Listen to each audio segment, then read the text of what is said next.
ভক্তগণ, চিন্তার কিছু নেই, আমরা পাশেই আছি তোমাদের। হ্যাঁ, 2021-এর নির্বাচনের পরে, মানে বিধানসভা নির্বাচনের পরে রাস্তাঘাট যেখানেই যাচ্ছিলাম সেখানেই দেখছিলাম যে একে অপরের সাথে দেখা হলে জয় শ্রীরাম, জয় শ্রীরাম। হ্যাঁ, জয় শ্রীরাম ধ্বনিতে বাংলার আকাশ বাকাশ একেবারে মুখরিত হচ্ছিল।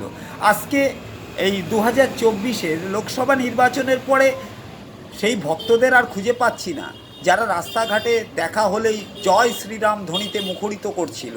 আজকে সেই ভক্তদলগণকে আর খুঁজে পাচ্ছি না, আমরা দেখাও পাচ্ছি না। কিন্তু আমরা আছি তোমাদের সাথে। হ্যাঁ, আমরা মিডিয়া তোমাদের সাথে থাকবো। তার কারণ আমরা তো তোমাদের সাথে না থাকলে তোমরা বাঁচবে কী করে? হ্যাঁ, আমরা মিডিয়া তোমাদের সাথে আছি।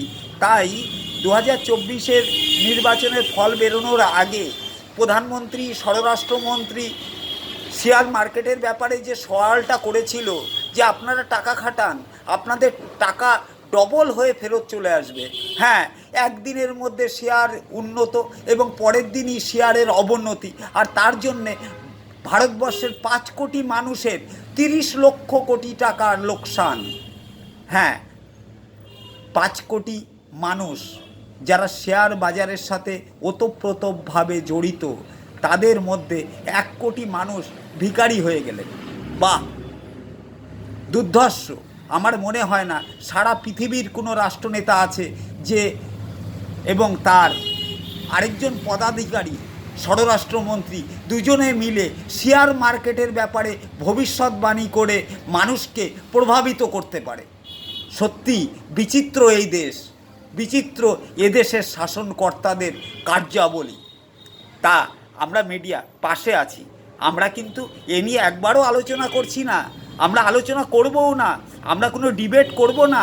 তার কারণ এটা বিজেপির ব্যাপার, বিজেপি করেছে, আর আমরা তো বিজেপির দলদাস হয়ে কাজটা করি।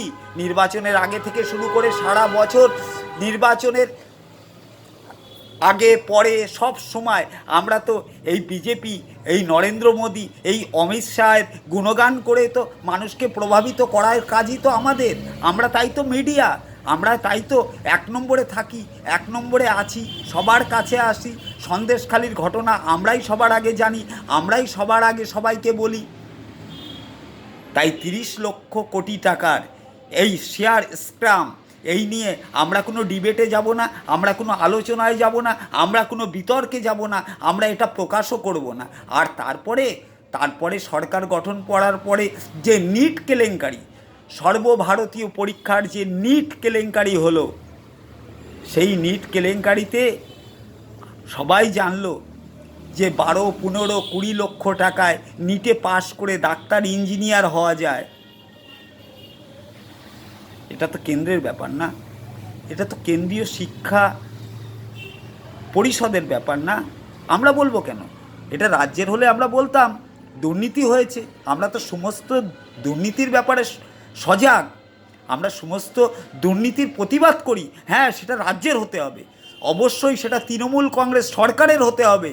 সেই তৃণমূল কংগ্রেস সরকারের আমলের দুর্নীতির কথা হতে পারে, সেটা সত্যে হোক আর মিথ্যে হোক, তাই নিয়ে আমরা আলোচনায় যাব, আমরা ডিবেটে যাব।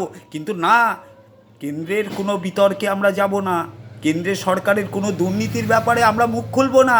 এই প্রচণ্ড গরমে এসির মধ্যে আমরা শীত ঘুমে আছি, আমরা তাই মিডিয়া, আমরা তাই সেই মিডিয়া যারা শীত ঘুমে থাকি বিজেপির কোনো দুর্নীতির ব্যাপারে, আমরা বিজেপির কোনো অপশাসনের বিরুদ্ধে, বিজেপির কোনো নারী নির্যাতনের বিরুদ্ধে আমরা চুপ থাকব, আমরা ঘুমিয়ে থাকব।